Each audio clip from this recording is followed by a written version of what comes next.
We're about to start the program. So, welcome everyone to the Museum of Food and Drink, otherwise known as MOFAD. My name is Mary. I'm a volunteer here. One of the cool things about being a volunteer is I apply to some of you with jelly beans, and also we get to do cool things like this, just like you guys do. MOFAD is an educational nonprofit that uses food as a joyful and powerful lens to understand ourselves, each other, and the world around us. And we hope to use that power to create cultural change. The current exhibit is Flavor, but it's closing this Sunday, so if you enjoyed it, you've got a couple more days. I'm not doing a very good job with the microphone. Here it is. We've got a couple more days, and our next exhibit, stay in touch with us, is going to be about the history of food carts in New York City. Yes, foods and on. Yes. Big thank you to Eat Off Beat from the Chelsea Market. They supplied the food tonight, and it's comfort food cooked by refugees. The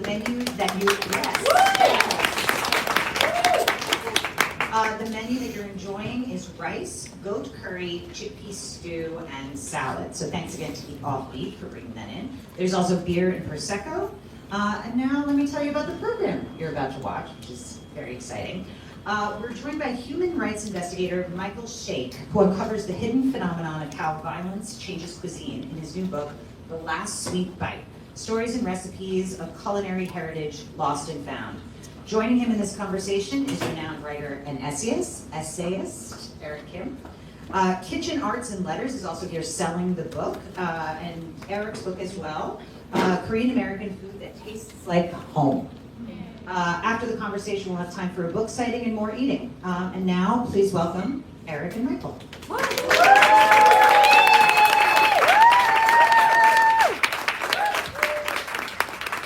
Thank you all for coming. Really appreciate it. This is a crowd of very brainy people, it seems. We're gonna have a very brainy conversation. How do you feel, Mike? Congratulations. Good. Thank you. Nervous? Nervous. You know, I wanted to start with a story that we share. You don't know it yet, but when my book first came out and I got the first hard copy, it was midnight and I sat with my father and I watched him flip through it, and we kind of shared some scotch together, and that was like the first time I had ever drank with him. And it really facilitated 3 hours of conversation, and we both went to bed at like 3 a.m. And you have a similar story. You start your book with a conversation with your father talking about the partition, India and Pakistan, and you're sharing Johnny Walker Black Label. And I kind of just want to ask you, what is it about Johnny Walker Black Label that immigrant parents love so much? I don't know, but it's ingrained in me. I feel it's in my DNA now. I drink it. Yeah, nice. Yeah. Cool. Okay, I just want to start there. But in all seriousness, it's a really beautiful way to start a book about the preservation of culture, because you're sort of talking about. I feel like I'm just going to follow the mic as it comes in and out. But the relationship between cuisine and language. I guess I just wanted to. Can we start there? Do you want to talk a little bit about your journey towards your own cuisine and your own culture and your own language? Yeah, well, thank you, Eric. It's an honor to be on the stage with you. I also want to thank MOFAD and Eat Off Beat.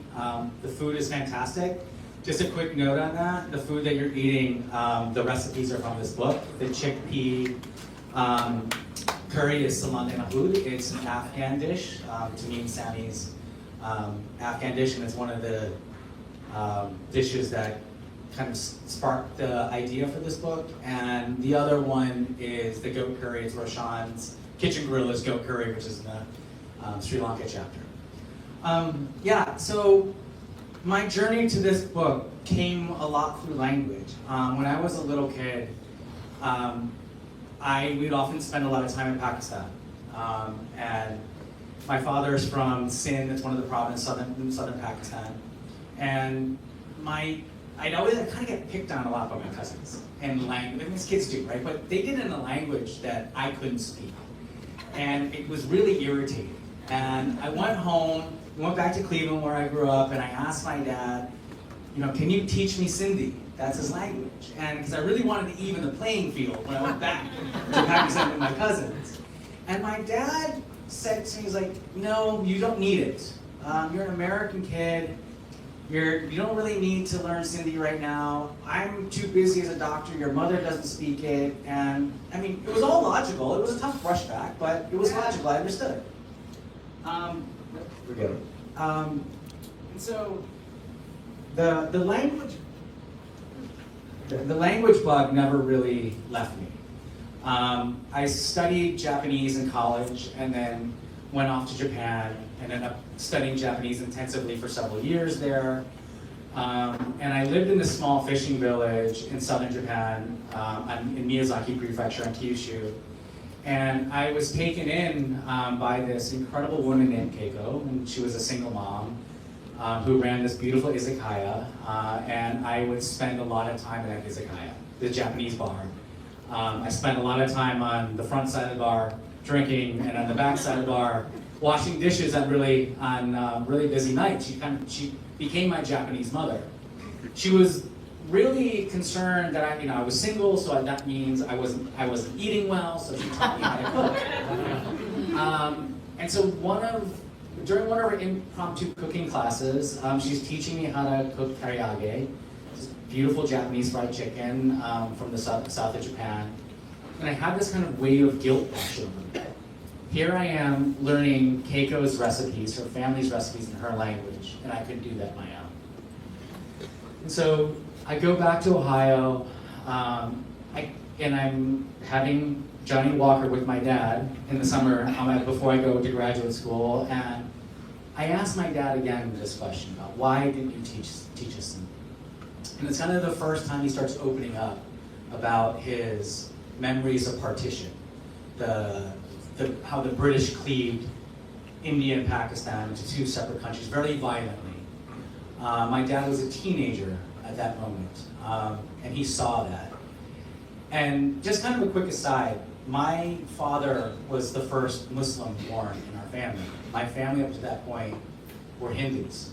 They converted to basically save their butts because they saw partition move coming down the line and they were in what is now Pakistan.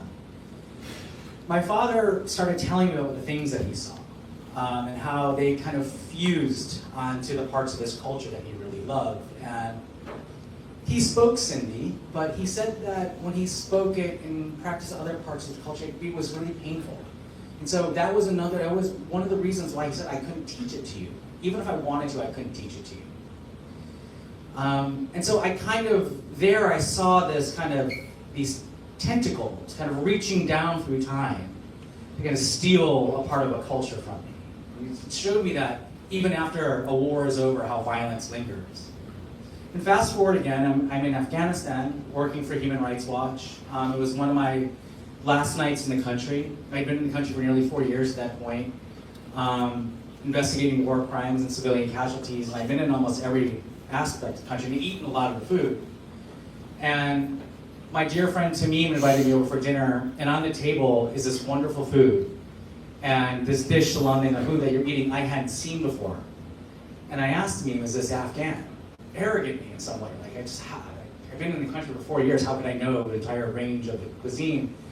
But that kind of ignorance set me on this path because he said, no, Michael. And the reason I asked that question is because Tamim, like many Afghans, had been a refugee many times in his life. He was born when shortly before the Soviets invaded Afghanistan. He had been fled to Pakistan and then later to Iran and then to Europe and the United States and had returned after the Americans invaded Afghanistan. And so there's this dish that I thought, and he's an incredible cook. And so I thought that it was some fusion of his experiences. And he's like, no, this is Afghan. And he started telling me about why he hadn't seen it before. And it became this conversation about why Afghanistan was at war in the first place, how ingredients became too expensive, too scarce. That knowledge that people had fled with them when they left. You know how you would normally pack up your most precious possessions when you're fleeing something. Afghan chefs and home cooks took that knowledge with them as well. And so in that moment, I saw those same tentacles that had reached down through the degenerate years to steal language from me, was stealing Afghanistan's culinary culture and one recipe at a time. And that kind of became, that sat with me for a very long time. And everywhere I went during my human rights work, asking people, interviewing people about what they had experienced, the abuses that they had suffered or had witnessed. I often did it over a meal. It was a way to kind of center us and ground us. But it also ended up being a conversation about food. And I started asking, how was the violence, changing the food? And people just had these incredible stories. And so this is the last week bite in some ways is a culmination of all those stories. People gave me recipes to take out of the war zones because they were worried that they would be forgotten. So that's a long way to answer your question. No, that was perfect. I mean, I feel like we should acknowledge here that not everyone just gets invited into people's homes like this to talk about the violence of their culture being decimated by violence. So I feel like one thing that I really wanted to know was, how did you get into these rooms? How did you get into these people's homes?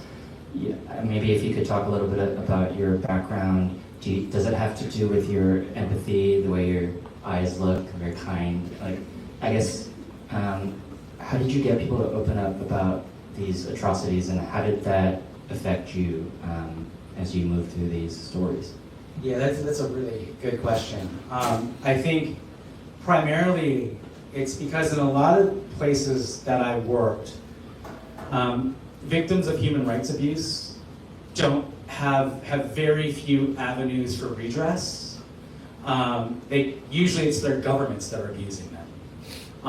And they often turn to outsiders to tell their stories. I mean, that we human rights organization, that's what we do. We're interested in that. Like, that's our job. And so victims of violence want to tell their stories. One, because they want to hold people accountable often, but equally, they need someone, often it's cathartic, just to say what happened and acknowledge that it happened. It's cathartic that someone's listening to you when your own government has beat the shit out of you. Sorry. That's a world term, actually. When the world has beat the crap out of you, when it's your government, then, acknowledgement and being able to tell someone, and maybe in the hope that you can be held accountable. To your point, there was a physical dimension to it as well, and often the places that I worked in Asia, mostly South Asia and the Middle East. And I also have, my father is of Islamic heritage, I have that as well. My mother is of Eastern European heritage, but that also opened doors. My skin color, my language abilities, and then, the empathy that my bosses taught me. One is here, Sam Zarifi, he's in the back, is one of the best human rights advocates in the world, and just really kind of instilled in me, how to interview and how to do it empathetically and respectfully. And so, you have good mentors, you have the right physical characteristics, and that's also your job. Beautiful. I just want to say first that this book is incredible. As I was reading through it, I was like, this is so much work. You said you've been working on it for 3 years. This message, as a food writer, I'm always the counter-programming, especially at the New York Times. We're kind of like, the food is always the light thing in the lineup of conversations. But you really go into how food is restoration and resistance. And I was wondering if you could talk a bit about your thesis statement in the book and this role that food can play beyond just feeding us, preserving the food specifically. Yeah, it's a very tough question. I'm gonna have to help you answer that as well, because I think you do a lot of that work too, and I think that is one of the main themes of your wonderful book too. Korean American, you should read it. Don't say that. Yeah, I think so. What I realized, and it took me a little bit to realize this. And when people give you a recipe at the end of the meal with the express intention of taking it so it wouldn't be lost, I didn't understand the gravity of that initially. It wasn't really until I met this woman named Rajiva in Chennai, in southern India. Rajiva had fled the final days of the Sri Lankan Civil War, this massacre called Molly-Baikal. It was terrible. It was in May 2008, and you had hundreds of thousands of Tamils who were pinned on a beach no bigger than Central Park, and they were just shelled from the air, land, and sea. I mean, in retrospect, it was probably genocidal. Rajiva was a Tamil, and if you're not familiar with the Sri Lankan Civil War, it was very quickly, it was a war, it was an ethnic war, a sectarian war between the dominant Sinhalese ethnic group that inhabits the southern part of the island, and the ethnic Tamils who are Hindu. Sinhalese are mostly Buddhist, Hindu in the north. They had been long oppressed and were fighting for a separate state. Very short, it's a quick and dirty explanation of the war. But the final days of the war, the Tamil resistance had just collapsed, and a lot of civilians were killed. And Rajiva fled across the ocean to southern India. And I had gone to southern India to do a report looking at how India, which had been a major player in Sri Lanka's politics for a very long time, and still is, would respond to the collapse at the end of the Civil War. Like, how is it going to play out? How would it impact human rights on the island, economics, democracy, etc.? And I was going to interview a very prominent Indian politician who was effectively the governor of Tamil Nadu. And I had to wait outside for this meeting, and I was ushered to this tree, which was this informal waiting room across the street where all these other people were. And there was this woman who just seemed to command this attention by everyone. And she looked a lot young. She was a lot older than she looked. She had this like very long black and silver braid that kind of slung around her neck. And she was very somber, but when she smiled, like everyone around lit up. And I struck up a conversation with her in this kind of informal waiting room. And I realized that she was a survivor of Molly-Baikal, this massacre. And she had told me all about her family and what had happened. And we were told to come back the next day because the politician could meet us. But the next day, I came back, and she was there, and we struck up another conversation. And through our translator, I don't know how it happened, we found our way to food. And we started talking, and she asked me, have you ever eaten a Tamil crab curry? I was like, and I shamefully, sheepishly said no. And she got almost upset with me, and she admonished me to write down her recipe right then and there. And she wrote it down, and I had handfuls and spoonfuls and pinches of this. It's a very informal recipe. But it's the one that's in the book. But she said to me, which really ingrained in me the profound importance of our culinary culture. She said, please take this recipe with you. It is my family's, and it's the last thing I have left, and I don't want it to be forgotten. And so everywhere I went after that, I kept asking these questions, and when people started giving me recipes, I saw how profoundly important our culinary cultures are to us. And how, in the war zones that I worked in, the UN was spending millions of dollars protecting old buildings, art, and architecture.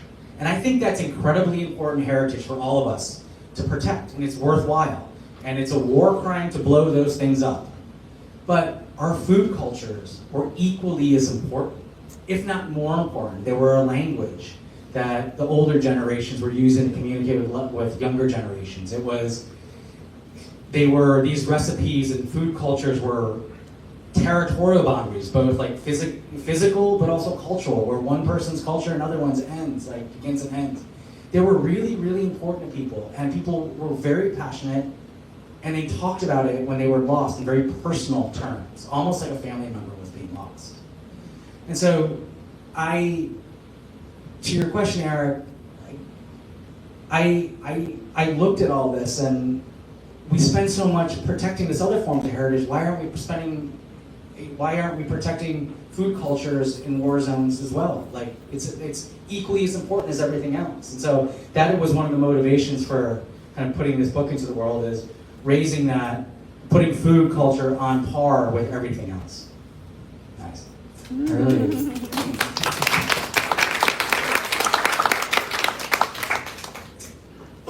Even before becoming a food writer, I was always interested in canon formation and who gets to decide what is important and what kind of represents a group. And so the story you told just now, I love the way another chapter on the Czech Republic kind of gives the opposite angle of a communist regime that, you know, is trying to rewrite the cuisine to be a very specific one-note thing that everyone follows. And I guess, you know, we sort of talked about a little bit, you know, just one-on-one, but can we talk about the risk of conformity and the sham of authenticity a little bit? I feel like it's not a MOFAD talk if we don't talk about authenticity in food, and cuisine, culture, and power. Okay.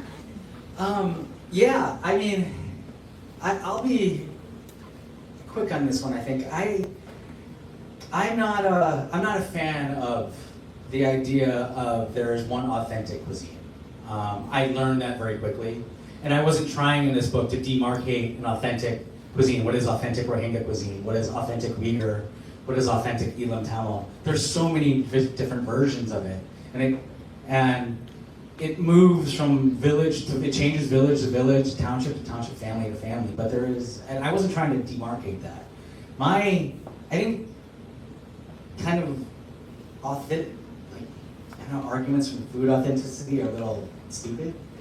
But that aside, my point on this is that food changes, and chefs and home cooks and the actors are saying, like, our cuisine changes. We're not trying to keep it static. Like, these recipes need to be preserved because we don't want them being ripped apart from us. We don't want them being forcibly erased. And so it is about people being able to change the cuisines on their terms, not an invading army. And I think this has, like, really, this is not just a conversation that should be happening in war zones. It kind of happens in displaced communities, diaspora communities quite a bit. And Eric, I want to kind of ask you about that a little bit. Like, you've worked a lot and looked at this a lot in your own family as a Korean American, and you know, your work on Korean American food, that kind of says it all right there. And how do you interpret ideas around authenticity and cooking and kind of the immigrant experience? Well, this is not actually something that is cooked, say, in Busan, but is here in Brooklyn. Yeah, I think one, of course I just automatically want to put it back to your book, but I think what both of our books do, just sort of emphasizing how important it is, the act of writing down a recipe, whether it's your own family's or another family's, as it is, not so that you can distill like one whole culture into one monolith. I've always, as a reporter, as a writer, wanted to show, and a memoirist, it's in the specifics where you're able to find universal truths. Yeah. That's something I always say. And so if you write down 5 different kimchi recipes, then that's really honoring a specific time, a specific place. And as I was working on my book, I sort of understood that I had to be really specific to the Atlanta Korean community because that's what I could speak from in terms of experience, and then letting people know that they should look outward for other Korean American experiences. One thing that was weird about the American diaspora communities in America is that there's this real insecurity about their own culture because they're so far from the motherland, and usually it's like generations later that are very particular about that it's always like, my mom doesn't make it like that, so that's not authentic Korean or whatever. One thing I wanted to ask you to turn it back is, as you're, I wanted to ask about, as you're writing down these people's recipes and you are, can you talk about the things that you learned from documenting such private moments? I think that's the part as a journalist that I struggle with. It's first getting them to give you the recipe, but then what you do with that privilege and that power. Can you talk about the recipe part? Like, what was that like writing those recipes down compared to all the reporting and the writing? Yeah, so I'll take the philosophical, emotional aspect of that question first around permission. A lot of these recipes were given to me with the express intent that I do share them. I was given permission right away, but I did go back, and almost every chapter I went back to the families and sat with them that I talked about and asked if this was okay. And I had translators with me. I mean, I went out to New Mexico many times to speak with the Naranjos and the Swensels about what I could publish and what I couldn't. That was comfortable with that. My point was not to expose family secrets in some ways, but yeah, it's a tough thing. Even when you have permission, how far does that permission go, right? But I think it was a little easy for me in the sense that I think everyone wanted these recipes printed. People gave and insisted. Some wanted more in that because they often, some of these chefs and home cooks are never going to have their recipes in print, right? Some of them are oral. I mean, part of this was putting something on paper for the first time. And one of them, it was really emotional to me and emotional for some others when they saw their recipe printed for the first time and had it translated, and like, oh my God, like there's this, Miriam, who was a Rohingya refugee in Bangladesh camp, I sent pictures of the book, and we had, WhatsApp, FaceTime, WhatsApp video, whatever it's called. And it was a really emotional moment to see that, and she knows that that's gonna live on, and that was the intention behind it. I think the process of writing recipes was very, very new for me. I am not a professional food writer or a chef. I am an amateur home cook who came to cooking late in life as an adult. I found the process of writing recipes. Let me just also, a lot of these recipes were given to me, so it was the basic structure was there. It was then putting them into a format in which was accessible to all of us, right? Like I was saying, Rajiva's crab curry recipe was given to me in handfuls and spoonfuls and pinches and fistfuls of this. I'm like, what the hell does that mean? And I had to work with like some Tamil aunties and chefs in Toronto to kind of get it right, so that it was something that you all could cook, I could cook. And yeah, it was actually one of the most time-consuming, problematic, caloric exercises of the book. It took a long time, and my lovely wife Dominique, I can't she ate, I can't tell you how many chuck dumplings for like 2 weeks, right? She ate crab curry all the time. Just like, at some point, like, oh my God, get this away. But putting that, I had really good. Crown was very good in their in Clarkson Potter, which is part of Crown. I meant probably get, but their recipe authors are really good at helping me formulate it. But it was really tough. It was one of the hardest things. And I have a tremendous, profound respect for cookbook writers now and what they have to go through. Like there are a lot, but like writing a recipe and getting it that clear is a real skill. And you should not, like, I remember sometimes I get angry with like a recipe in a book, I'm like, that's wrong, I shouldn't do that. I'm like, you know what now? I'm like, you know what? No way, I know the process of like doing that. So kudos to you. I think what we're getting at is that recipes are a language, and it's a literacy that you can have or have less of. I know definitely as someone who reads the comments.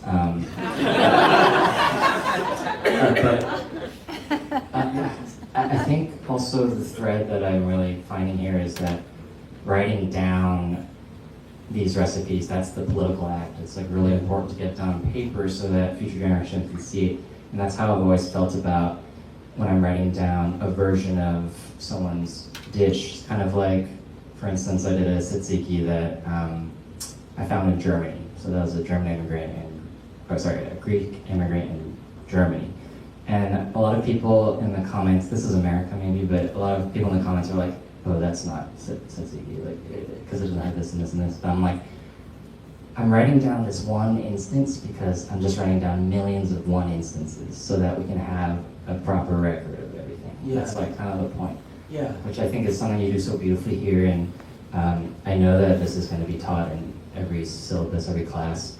It really puts the stakes in food, which is something that I obviously appreciate for my career. But I wanted to ask you how you pick these specific cuisines and cultures, because it's the depth that he goes into in each chapter. It's very, very deep. And you actually said that there were some chapters you had to cut. So if you had a second volume of this, wink, wink, Crown Publishing, what would those cultures and cuisines be? What else do you have on your hood? So how the chapters ended up in this book? Well, how I chose them.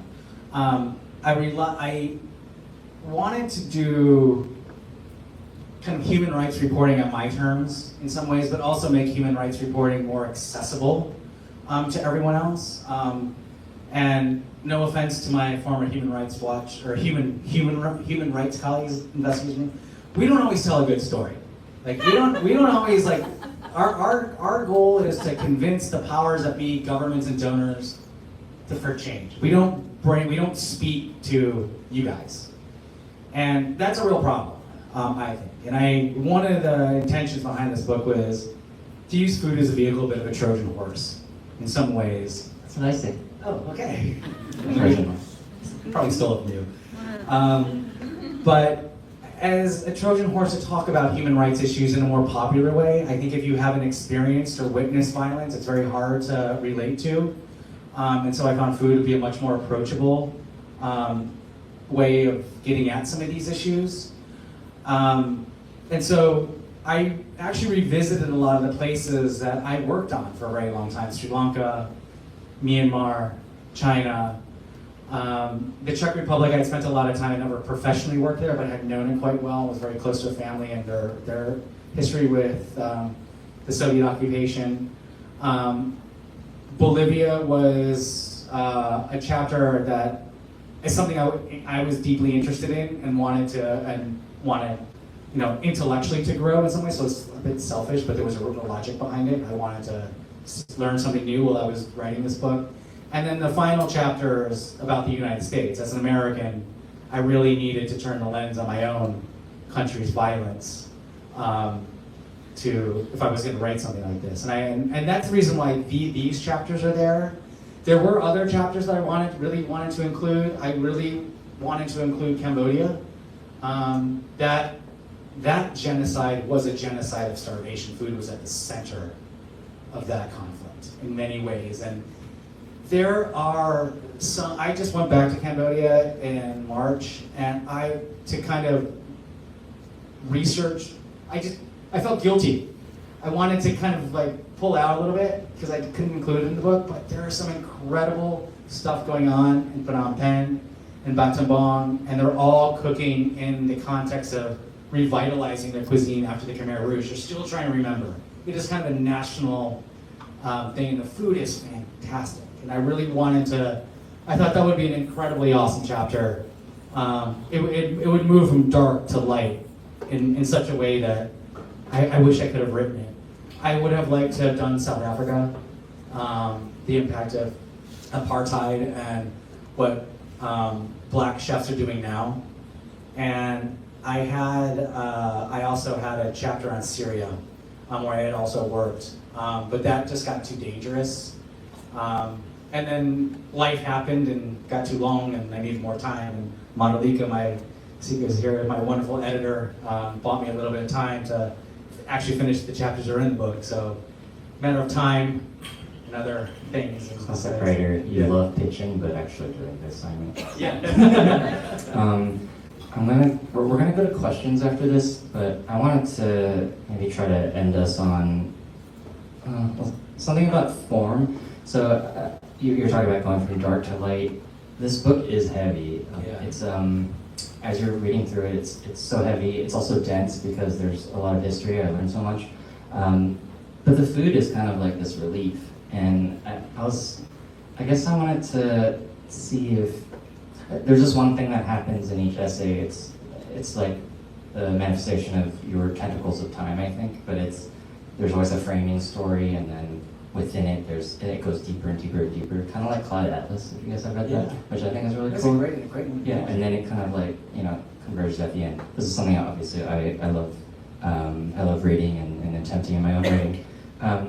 I wanted to ask you after you did that exercise, 7 times, is there any universal truth or message you learned and can share with us after reporting and writing these specific stories?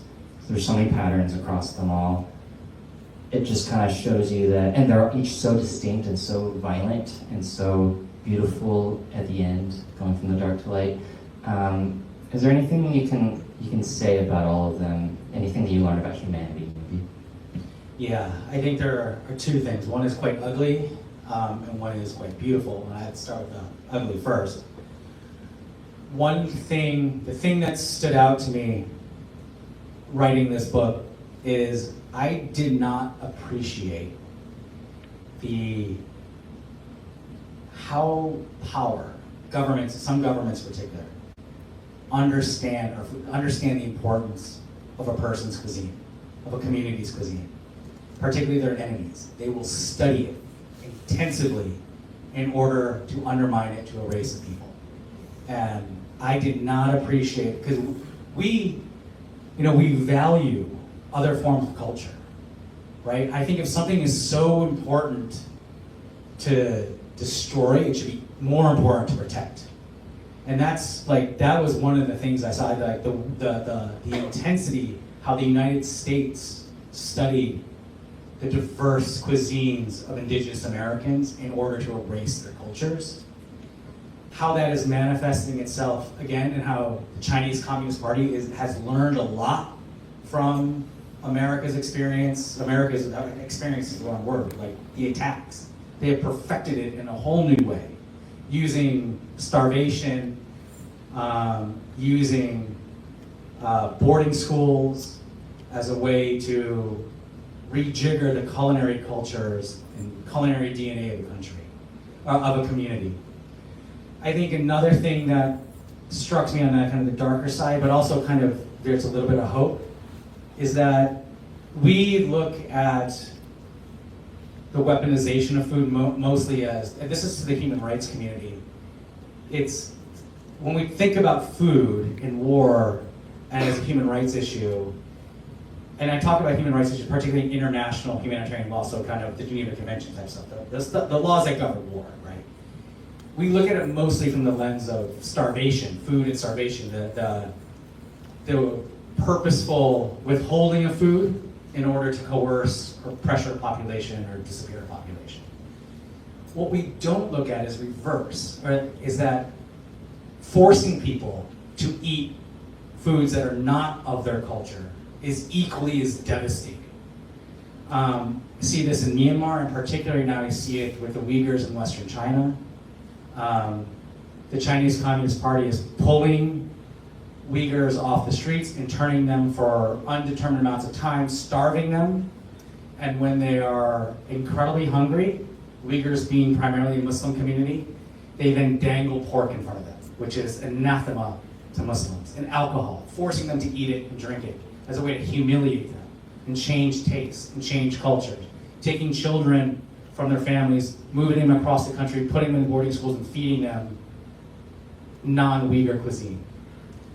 So I think the human rights community needs to look at that part of it and push for criminalization of that tactic as well. And I think that's a way forward. It gives me a little bit of hope. And I say, like, ending on hope. Like, I ended on this paragraph in the book about this organization actually called Hope. It's called Honor Our Pueblo Existence. It's run by a woman named Marianne Naranjo, who is a member of the Pueblo Nation. She's a badass human rights activist, anti-nuke activist, and just a tremendous feminist. And she's been fighting for nearly 2 generations to protect the public health and culture of her Pueblo Nation.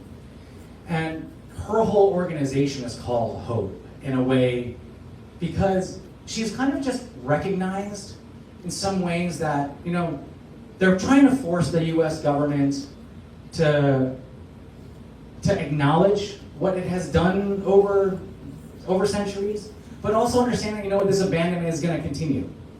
So they need to persist.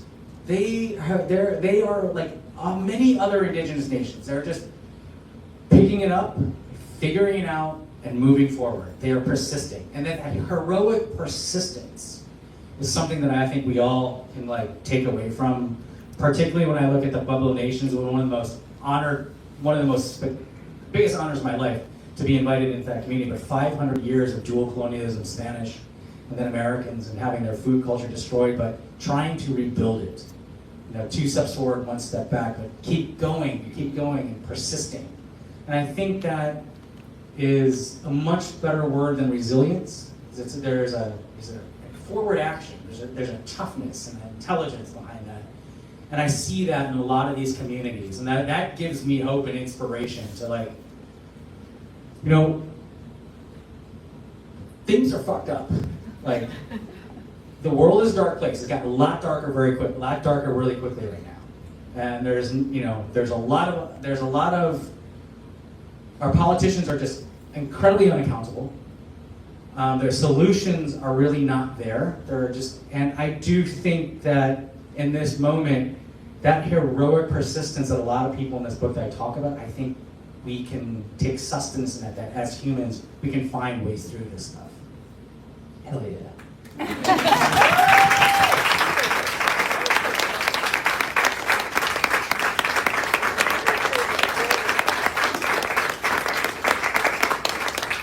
Any questions?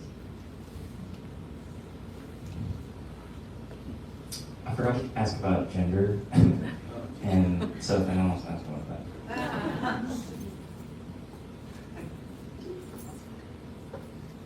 Or do you want to talk about it? I'm happy to talk about it. I mean, it's one of the other themes of the book. Like, you know, food culture, our cuisines, you know, the story of food and war is also the story of women and girls in war. 100%. Women and girls, since time immemorial, have developed our culinary cultures. That is hands down the truth. And I think if we want to be serious about protecting, if we care about food, we need to care about the people making our food, and care about what's happening to them. And I think that if we want to be better at protecting our culinary culture in war, we have to be much better at protecting women and girls in war. And I think one of the things that we can do right away, again, putting back on my human rights hat here, is that there is this phenomenon or crime that's not actually codified as a crime, called domicide. And it's been coming up a lot lately in the context of Gaza, in the context of Ukraine, Sudan. This crime is the massive flattening and destructions of homes and neighborhoods en masse, right? I mean, Gaza is case in point. You can't live anywhere, right? If you don't have a home, you don't have a kitchen. And kitchens are where a lot of women and girls spend a lot of their times. And if that is destroyed, like that is, you've really destroyed, made it really hard to rebuild a culture. And I think the international community, the international legal experts, I think there's an attempt right now to kind of open up the Rome Statute, which is covers some of these international crimes, but to put domicide in there as a crime against humanity. And I think that would be a really important message I don't know how much we prosecuted for it, but nevertheless, like criminalizing that is a big deal. That directly relates and connects to protecting women in war and then our food cultures. Thank you. Hi. First, thank you both so much for the talk and just the really thoughtful questions and responses. I wanted to ask you about the title of your book and whether it's a reference to the poem, Perhaps the World Does End Here, and just if it is, like, could you talk about, like, it's a beautiful poem, like, whether that influenced you in your writing and, like, why you chose to include it, if it is a reference to might not be. It is. Okay. The second 2 pages in the book is a poem, and it's named after that. Yeah. And this poem is a poem that I read years ago. I'm picky about poems. I don't read a lot of poetry, but when I do find a poet that I like, I kind of stick with them. And Joy Harjo is one that I've stuck with for years. And I ran across this poem very late in life. I feel like we should have a rating. Okay, yeah, I think you'll understand. And apologize to Ms. Harjo. If I butcher your poem, I'm really sorry. Joy Harjo was the Poet Laureate of the United States.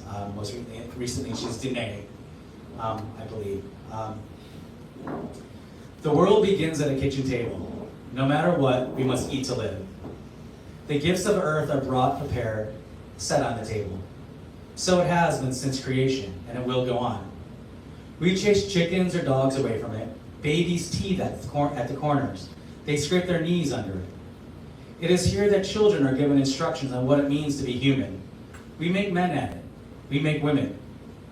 At this table we gossip, recall enemies and the ghosts of lovers. Our dreams drink coffee with us as they put their arms around our children. They laugh with us at our poor falling down selves as we put ourselves back together once again at the table. The table has been a house in the rain, an umbrella in the sun. Wars have begun and ended at this table. It is a place to hide in the shadow of terror, a place to celebrate the terrible victory. We have given birth at this table, and we have prepared our parents for burial here. At this table we sing with joy, with sorrow. We pray for the suffering and remorse. We give thanks. Perhaps the world will end at the kitchen table while we are laughing and crying, eating of the last sweet bite. That's what I'm talking about. Good question. Thank you. Thank you so much. One last question. Were there any places that you traveled to that potentially on paper would seem drastically different, but you saw a common thread that connected them? Good question.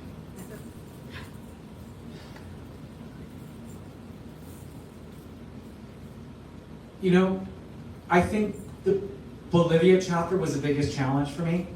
I approached it with a slight hesitancy. The chapter looks at coca leaf, which is what Western chemists in the late 19th century derived the cocaine alkaloid from, which is used to make the narcotic cocaine. And I had read these stories for many years about Andean chefs using coca as an ingredient, culinary ingredient. And I kind of thought it was a bit gimmicky.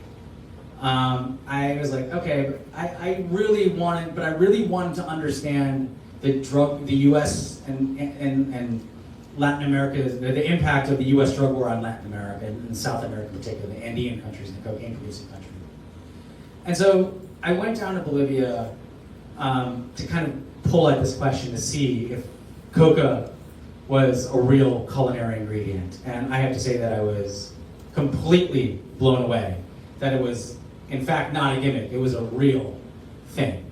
And it was a way for these chefs to, not just chefs, but the broader communities that are using coca as teas, as medicine, as a spiritual vehicle for millennia, to reclaim it, to say it's ours. It is not the drug war, to destigmatize it. And it was really effective.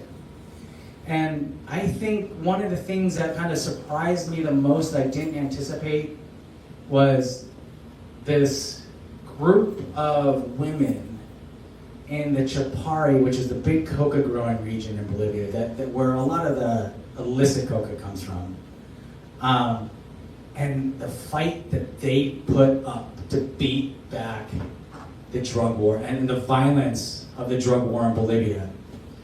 And this space that they created to allow these chefs in La Paz to create this beautiful, using coca as an ingredient. It's like any ingredient, you can't use it all, I can't overuse it, but to build this incredibly new, modern Bolivian cuisine. It was because of them. And it was, on paper, I thought it was gonna be kind of a similar thing that I'd seen anywhere else, but this was entirely something new. And it was similar in that, of course, women were at the center and doing the hard work, but it was also this political movement in order to reduce violence in the violence of the drug war, but how it just opened up this space to do something incredibly beautiful that was broader than just using coca leaf. It created this new Bolivian cuisine, which I think, personally, I'm not a food writer, but Peruvian cuisine, modern Peruvian, gets a lot of attention. What's happening in La Paz, what Marcia Taha is doing, what Valentina Arteaga is doing in La Paz, it is outstanding, and I think will give any of these chefs in Lima a run for their money. It's beautiful cuisine. 1000%. Yeah. Thank you so much. Before we close the evening out, just want to say that Kitchen Arts and Letters here, Kitchen Arts and Letters is here selling the book. Please get it. And then there's some food. But I wanted you to end us on, can you describe as a last sweet bite, sorry. Can you describe the sensation, the flavor, the picture of a single coca leaf fried in butter? So Marcia Taha, who is one of Bolivia's best modern chefs, she used to work at this restaurant called Gusto. She now has her own restaurant called Arami. But when she was at Gusto, Dominique and I went down there together, and she was in the kitchen and she came out with this fried coca leaves. They're almost like tempura. And they were arranged in this coca brown butter. It was infused, this butter was infused with coca leaf. And they would stack like the back plates of a Stegosaurus on the butter made with homemade sourdough bread.